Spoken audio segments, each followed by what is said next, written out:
From LinkedIn News, I'm Leah Smart, host of Everyday Better, an award-winning podcast dedicated to personal development. Join me every week for captivating stories and research to find more fulfillment in your work and personal life. Listen to Everyday Better on the LinkedIn Podcast Network, Apple Podcasts, or wherever you get your podcasts. From LinkedIn News, I'm Jessie Hempel, host of the Hello Monday podcast. Start your week with the Hello Monday podcast. We'll navigate career pivots. We'll learn where happiness fits in. Listen to Hello Monday with me, Jessie Hempel, on the LinkedIn Podcast Network or wherever you get your podcasts. Hello, my friends, and welcome to another exciting episode of Negotiate Anything. This show is produced by the American Negotiation Institute, and with over 5 million downloads and listeners in over 180 countries, listeners just like you have made this the #1 negotiation podcast in the world. Hi, my name is Kwame Christian, and I am the founder and CEO of the American Negotiation Institute. Here at ANI, we believe that the best things in life are on the other side of difficult conversations, and we are passionate about providing you with the best content that will help you to make your difficult conversations easier, both at work and at home. Lastly, I want to remind you that we offer consulting and conduct trainings, both virtually and in person, all around the world. Our focus is in 3 main areas. First, negotiation and conflict resolution. Second, leadership. And lastly, diversity, equity, and inclusion. Check the link in the description below to learn more about how we could work with you and your team. And now, without further ado, let's jump into the interview.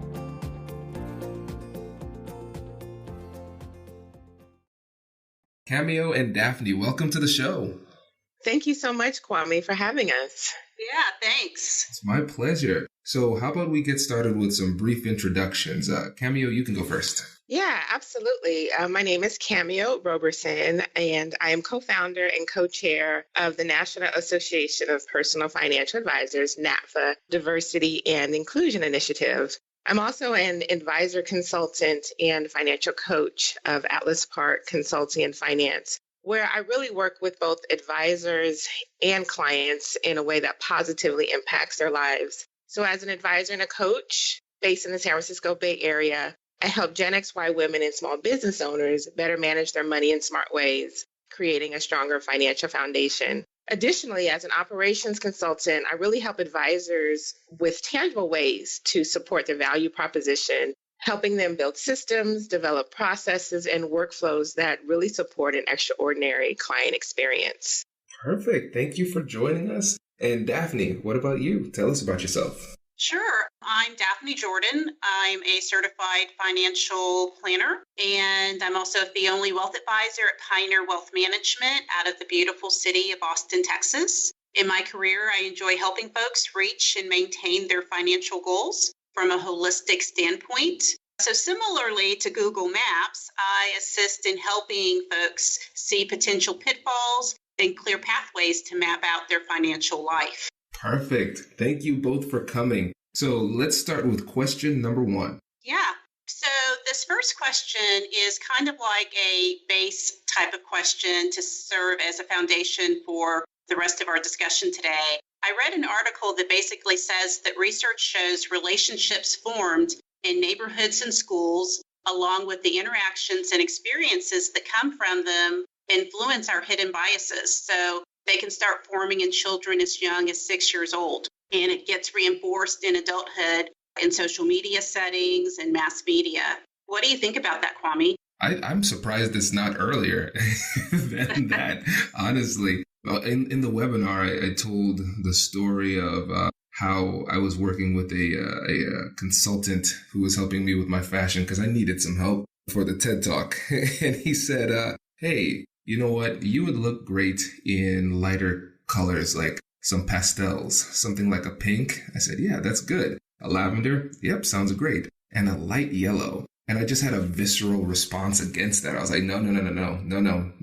I don't wear yellow. And then I stopped and I asked myself, I was like, why did I respond that way to the color yellow? That's weird. And then I thought back in high school, I used to wear yellow, but then it stopped. And then it hit me because I'm a graduate of The Ohio State University. And of course, I was very glad to see a lot of the webinar attendees were from OSU as well. And so for those of you that don't know, our colors are scarlet and gray. also known as red for the uninitiated. But our enemies, our rivals that's Michigan, the University of Michigan, and they are maize and blue, also known as yellow. And so when I came to OSU, I had things that were yellow in my wardrobe, but it became very clear to me very quickly that socially that was unacceptable.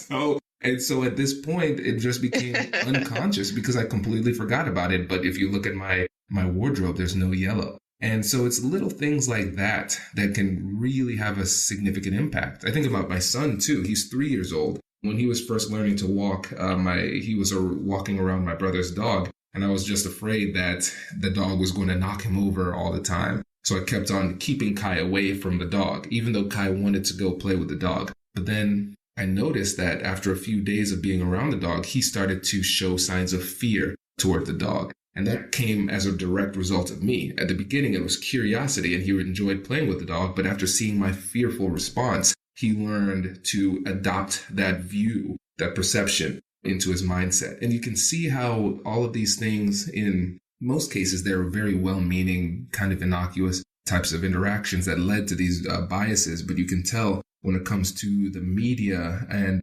something that your relatives and friends might say, those little things, they have an impact on the way that we see the world. And subconsciously, we adopt those beliefs, and it has a significant impact on the way we navigate the world. Mm-hmm. That's actually great insight and is a great leader into the next question that's come up. Most of the time, people aren't really explicit about their biases, and it's difficult to react to something that isn't a direct insult. Do you have any tips for responding when you feel you are the target of negative bias? Yes. And the timing of this is perfect because I try to read a book a week. And the book that I finished last week is a book called The Coddling of the American Mind, or something to that effect. And one of the things that it talked about was concept of microaggressions. And with microaggressions, these are things that are subtle, that are offensive to people who are in minority statuses, that might be unintentional. I think the classic example is the if you're talking to somebody who is Black and then you say, "Oh, you speak so well." The assumption that comes along with it is, why wouldn't you expect me to speak so well?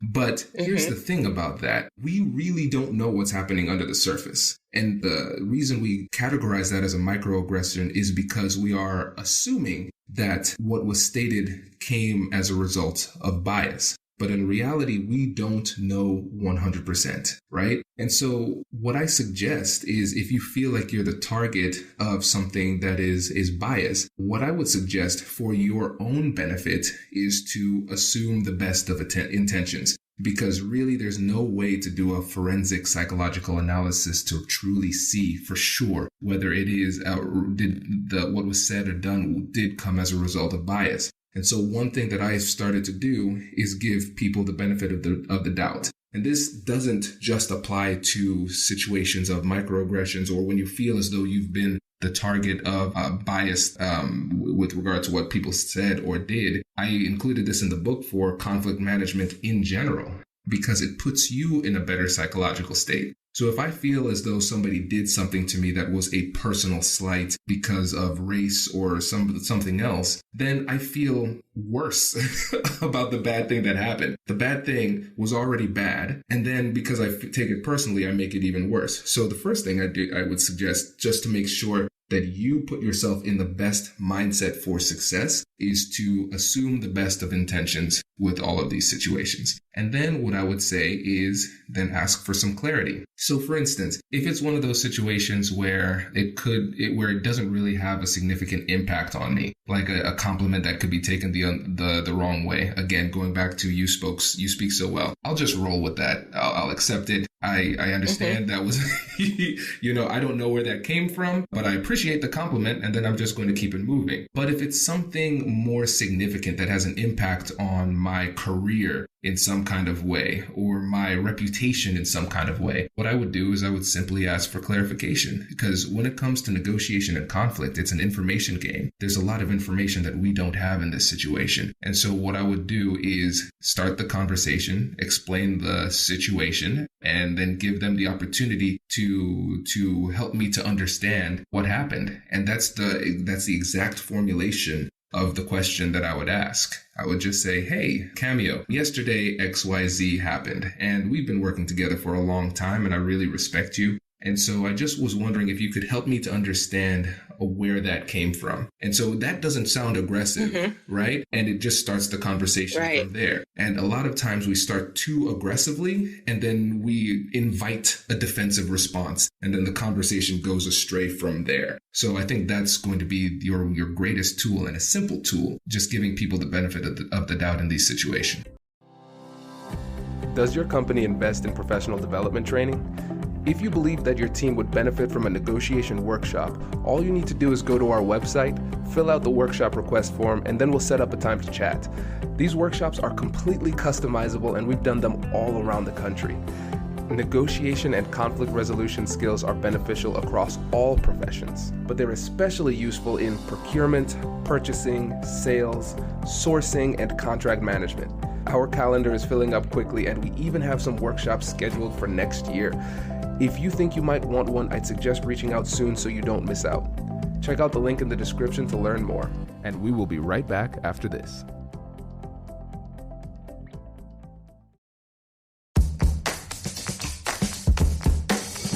Hey you, I'm Andrew Seaman. Do you want a new job?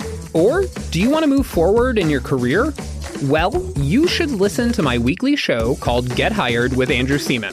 We talk about it all, and it's waiting for you, yes you, wherever you get your podcasts. Brace the rudders! Raise the sails! Raise the sails! Captain, an unidentified ship is approaching. Over. Roger. Wait, is that an enterprise sales solution? Reach sales professionals, not professional sailors. With LinkedIn ads, you can target the right people by industry, job title, and more. We'll even give you a $100 credit on your next campaign. Get started today at linkedin.com/marketer. Terms and conditions apply. That is really great. It kind of makes you stop and think about what you're saying and how you're acting or reacting and responding. So then if you're on the sending end, we had one of the advisors ask, what are ways we can improve our awareness of our own biases so we don't participate in the microaggression example that you gave a few minutes ago? I think for both parties, but especially on the party that might be accused of sending something and that could be misinterpreted, I would make sure to enter the conversations with humility. And if it's a situation where you're not entirely sure how to act or what to do or say, it is completely okay to say that. Because when you enter those situations and you say, hey, I'm new, what should I do? How should I say? What should I say? And how should I approach this situation? That shows the other party that what might come next was not malicious. And if you do make a mistake, they'll give you that grace that you want. And then also it puts you in a position to learn more about the situation. So it puts you in a position to make it less likely for you to make those mistakes in the future. I remember when I graduated from law school, I met a new mentor, and he said, well, let me tell you this. I'm older than you. I've been in the game a lot longer than you. And in the past, I have been accused of racism, and I honestly don't know why. I was trying my best, but I don't know why. So as I teach you the law, I want you to teach me how to interact better with minorities, because it's been an issue for me in the past. And now we're buddies. I mean, for the past 5 years, we hang out all the time, watch Buckeye games and everything like that. It's a really deep friendship. And I think that vulnerability that he had up front played a big role in that, because it led to the free flow of information. When you're walking on eggshells because you're constantly afraid of offending people, it really puts a damper on how close you can get to somebody. And so if you say from the beginning, listen, I might say something offensive, FYI,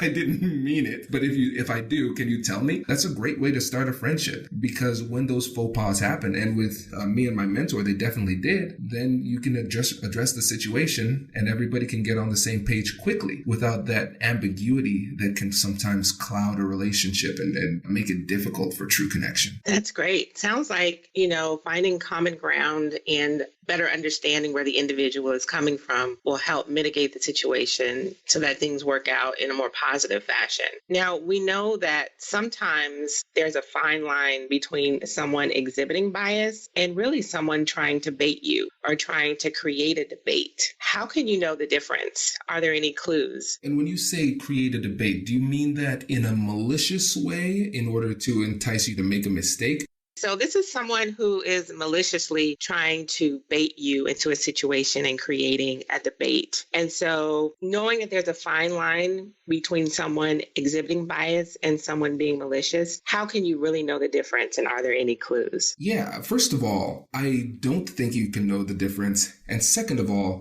I don't think it benefits you if you know the difference, honestly. When you have these difficult conversations, there is a lot happening. So first of all, psychologically, what's happening is your brain is filled with a stress hormone called cortisol, which makes it more difficult to think clearly. You'll often interpret it as a threat, which will trigger the amygdala, the fight or flight response, which again makes it more difficult to think clearly. So cognitively, you're not going to be at your best. When you're not at your best, you don't want to add externalities that are unnecessary. And trying to decipher whether or not what's happening is as a result of bias or as a result of generalized malice really doesn't help you too much in this situation, because you're allocating precious cognitive energy to trying to make a determination that doesn't really move the needle forward. In that situation, if somebody is just in general being disagreeable, I think it's good enough to just log that as this person is being disagreeable to me. Okay, now I understand where this person stands in that regard, and now I can try to make some determinations as to what my course of action is. One of the things that we are seeing throughout, and I think this is the thread that binds all of these responses together, is that when it comes to negotiations and conflicts, it's an information game. That's where it starts. Mm-hmm. We don't know everything we need to know in order to resolve the conflict effectively. And so oftentimes in these situations, we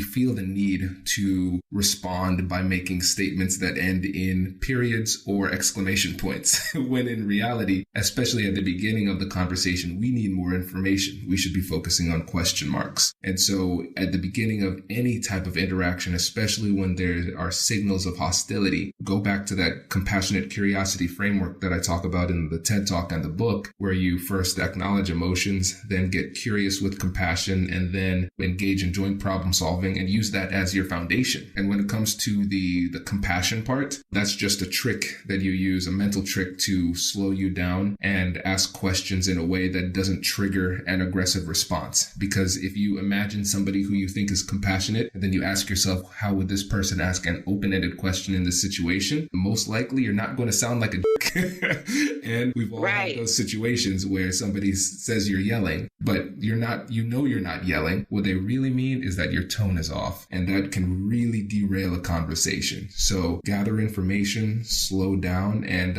try not to utilize cognitive resources in a way that doesn't move the conversation forward. Focus on the question marks. That's a good thing to remember. And I'm glad that you brought up the idea that negotiation is an information game. So how do you negotiate when you don't agree on the facts? In most situations, there are going to be disagreements that are based upon a different understanding of facts. And the reality is that neither of us in this conversation have our own personal CSIs where we can go back and gather evidence and figure that stuff out. We are going to rely on memory. And in order to understand how bad of a situation that is, I think it's important to just kind of give a brief primer on how memory works. And so when it comes to memory, it's not like a video camera that records everything and we play it back. We remember it like that, but that's not the way it is. The way our memory works is that we create essentially bullet points that will say, kind of outline what happened in the situation. And those bullet points are going to be greatly influenced by our perceptions and our biases. Not focusing on racial biases here, just our biases towards ourselves, our self-serving bias. Everybody has that. So that's why in these situations, we typically look good in our memory. We're a little bit taller, we're a little bit fitter, and our arguments make a lot of sense when we look back and think back to how things went down. But the problem is somebody else is thinking the exact same way. So in reality, when you think back and you try to remember an argument or remember a situation, and we see things in our mind's eye and we hear things, what's really happening is that we are taking those bullet points and we're filling in the gaps with our imagination. So in reality, when we're having a heated discussion about what did or did not happen in the past, it's my imagination versus your imagination. And really, both of us are getting really upset about our imagination. So when it comes to these conversations, when there is a disagreement in the facts, what we need to realize is, first of all, what do we agree on? What are the facts that we can agree on? And usually those are things that are going to be stripped of emotions, like it was Wednesday, those type of things, just basic outlines of the facts. So let's focus on those things. Then you need to ask yourself, what facts are important in order for me to get to my destination in this conversation? And then you'll be surprised how few of those contentious points are important when it comes to our ultimate goal, because our ultimate goal isn't necessarily to be right with regard to the past. The past is done. I can't do anything about that. But what our goal is to create a future that is mutually acceptable between the parties. And so oftentimes what I suggest people do is it's a grammatical trick. You sacrifice the past in order to win the future. You change the tense of the conversation. And so I sacrifice the past by saying, you know what, Daphne, you have a really great point. I think you're probably right. So considering all of this, what can we do to make sure that this doesn't happen in the future? And then we start talking about problem solving. Now we start talking about the future. And now we can have a collaborative conversation about what we can do to co-create a future that works for both of us. Because in the past, that's going to be contentious. There we're going to be enemies. But the future, I'm not mad about the future yet. It hasn't happened. How can I be mad about it? So I might as well work with you to try to make it acceptable. So focusing on the future is the best way to overcome those issues when you have disagreements about the past. That's great. A lot of insight here. Now, Kwame, I'm wondering, can biases be protective, urging caution when you're in a situation where you should be careful? Yes. And I think the origin of most of these biases are protective in nature, because we are a species that's really mindful of threats. And so we're going to be more sensitive towards threats than we are towards opportunity. And when you think about it from an evolutionary psychology perspective, it makes sense, because if I'm a hunter-gatherer on the plains and I find new berries, that's cool. That's nice. But if I miss the saber-toothed tiger behind me, that's a bad day. I'm done. so bad things can kill me a lot faster. And so we're going to be more sensitive towards the negative things. And so we create these biases, also known as, in certain situations, heuristics, which are mental shortcuts that help us to make quick determinations that protect us. And so these situations, typically behind a bias is not a situation where you're dealing with somebody who is overtly racist or sexist or something like that. No, usually it's a situation where just because of the way that the media that they've been exposed to, the people that they've been exposed to, your brain, your subconscious downloads this software that is meant to protect them. It's a very human response. And recognizing that bias comes as a result of your brain doing human things, it allows you to, it makes it a little bit easier to give people the benefit of the doubt in these situations and to treat them with a little bit of grace, because that's just what our brains do. So yes, most of the time it will be protective in nature. And so especially as minorities, it is incumbent upon us to take steps to make people feel more comfortable. And then people would say, well, Kwame, is that fair for that responsibility to be on our shoulders? And the answer is no. But the reality is, do you want to be persuasive or do you want to be right? I want to be persuasive. I want to get the things that I want in life. And having maybe the moral high ground or standing on principle and not adjusting, if that's really important to you, then don't adjust. But for me, the things that I want in life are really important. So I'm willing to make those adjustments to make people feel more comfortable, because a lot of these biases are rooted in protection. So I want people to feel safe. And you kind of answered a question that went through my mind about, is that fair for us to have that burden? Yeah. And okay. Well, one advisor commented that he or she thinks that bias continues is because of marketing, meaning that we are targeting to specific groups of people to women or by race or by age or by region. So they think it's a self-created and self-reinforcing type of issue. Do you agree or disagree with that sentiment, and why? I think it's a long walk, but I can't agree with that, because when you think about marketing in terms of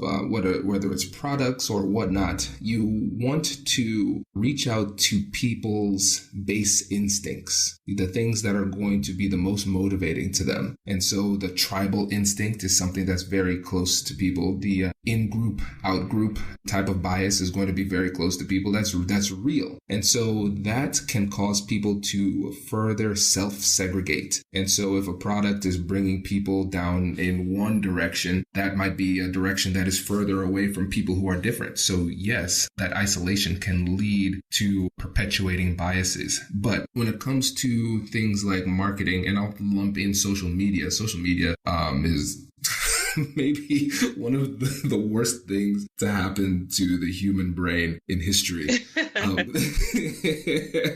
But those things aren't going to go away. That's the thing. They aren't going to go away because they're businesses. Their goal isn't to improve society. Their goal at this point, especially after they go public, is to make money. They're now beholden to the shareholder. Oh, what did you do this month to increase profits? Well, I did things to bring people closer together. Didn't make more money? Well, change your ways. Get back to the money making, right? So those things are going to be around for sure. I think it's helpful to understand those things in society that help to exacerbate the problem. But at the same time, I think it's important to come to terms with the fact that a lot of those things aren't going to go away. So it's going to be important to not only raise awareness, but also make sure that we all have the necessary skills to connect, especially when it comes to connecting in person. Because when it comes to connecting online, it really taps into our tribal nature that pulls us apart. That's great insight, when you compare to what's happening in social media and then what's happening in the real world, and how do you navigate those things in a way that makes sense. And it sounds like being aware that these things are present and then figuring out how to get from point A to point B. So I'm wondering, are there any situations where you should admit your biases? Are there any pros versus cons in those situations?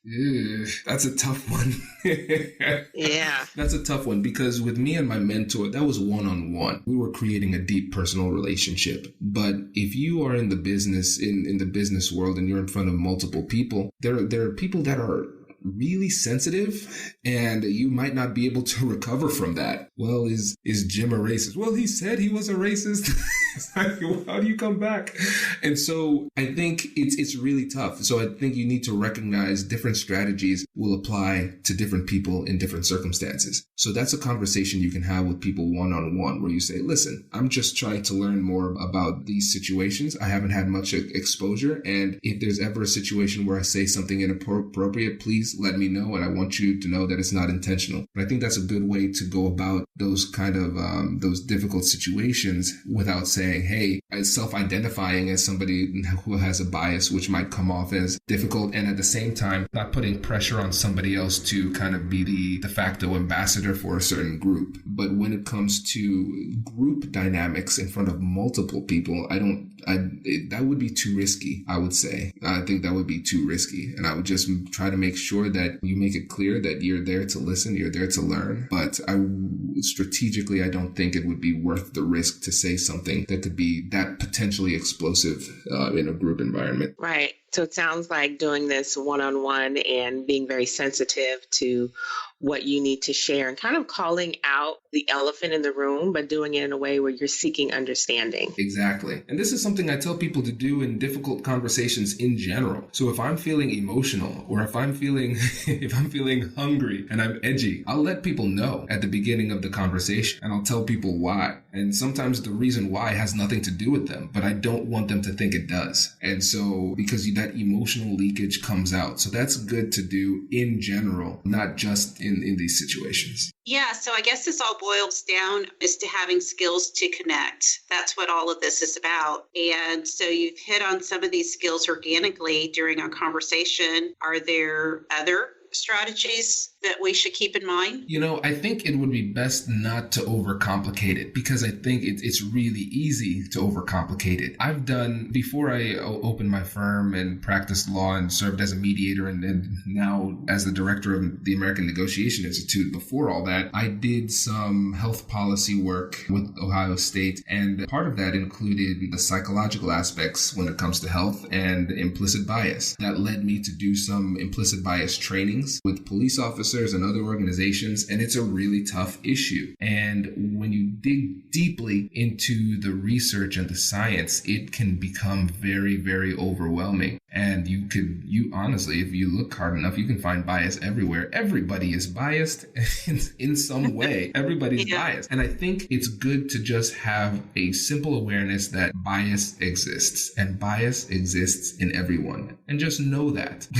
And that's it. If you are hyper aware of it, you might become paranoid, and that might be more detrimental than positive. So really, when it comes to especially this issue when dealing with bias, the simple acronym of keep it simple is the best way to do it, because overcomplicating it can lead to bad results, because you won't be able to be as in the moment as you need to be in order to truly connect with the person in front of you. Okay. Great. Are there any resources individuals can look up or review to help them better understand their biases? Yeah, I think the best resource out there is Thinking Fast and Slow. Again, the name is Thinking Fast and Slow. It's a book by Daniel Kahneman, a Nobel Prize winning behavioral economist. I believe he's a behavioral economist, but that book is great, and it is exhaustive and very, very long.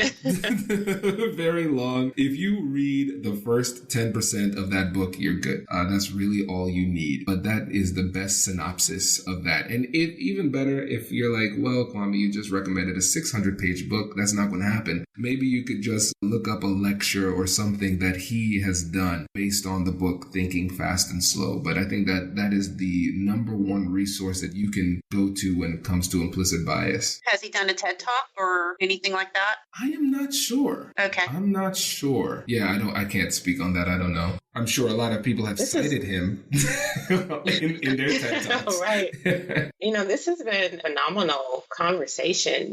One other thing comes to mind is, how early do you think we recognize that bias exists in ourselves? This is the scary part. If you're not well versed in psychology, or you don't have the opportunity to learn about implicit bias or just the way the mind works, you might never know. You might never know. Wow. And that's the thing, because the biases exist beneath the surface. They just influence heavily the decisions that we make. And that's the scary part about it. Because here's the thing. When it comes to the human mind, I'll just go ahead and dig into the Thinking Fast and Slow literature. There are two ways of processing, System 1 and System 2. System 1 is automatic processing, very, very fast. So try and finish this sentence. It's a tough one. Mary had a little lamb. Yeah, was that hard? No, that's automatic. Nope. And you probably already started thinking lamb as I started saying that.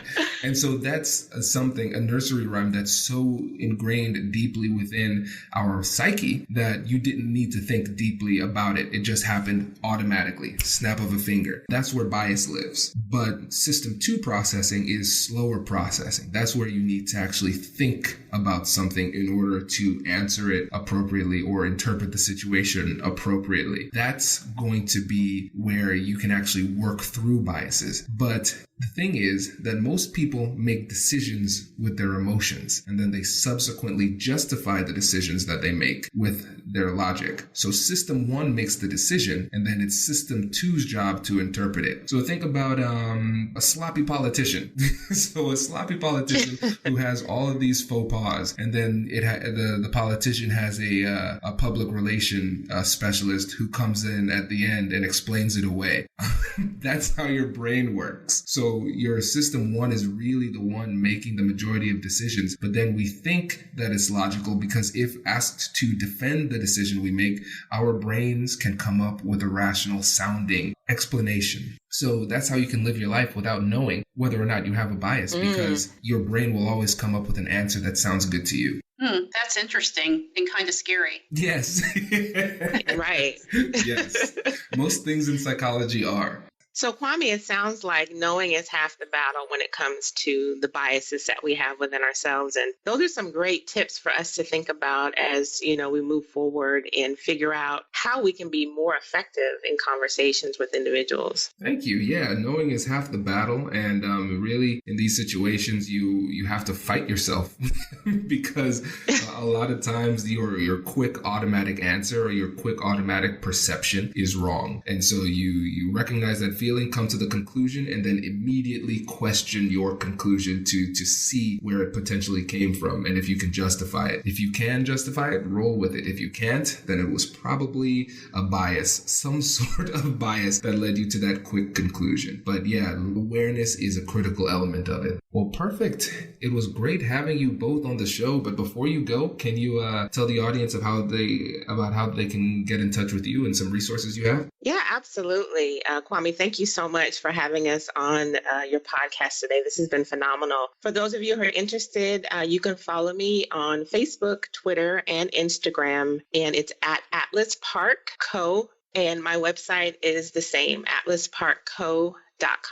Okay. And for those of you who are interested in knowing more on the NAPA Diversity and Inclusion Initiative side, please join in on the conversation on LinkedIn at Diversify. That's Diversify ending in an I at LinkedIn. For me personally, you can follow me at Daphne Joe on Twitter or find out more at pioneerwealth.com. Enjoy talking to you, Kwame. My pleasure. You two have a great day, and thanks again for coming on the show. Thank you. Thank you. Congratulations! You've just joined an elite club. By listening to a full episode, you're now officially on the Negotiate Anything team. So welcome aboard. What most team members do is they subscribe to the podcast because that allows them to automatically get the latest episodes of the show. The best things in life lie on the other side of difficult conversations. Keep learning, keep practicing, and keep getting better.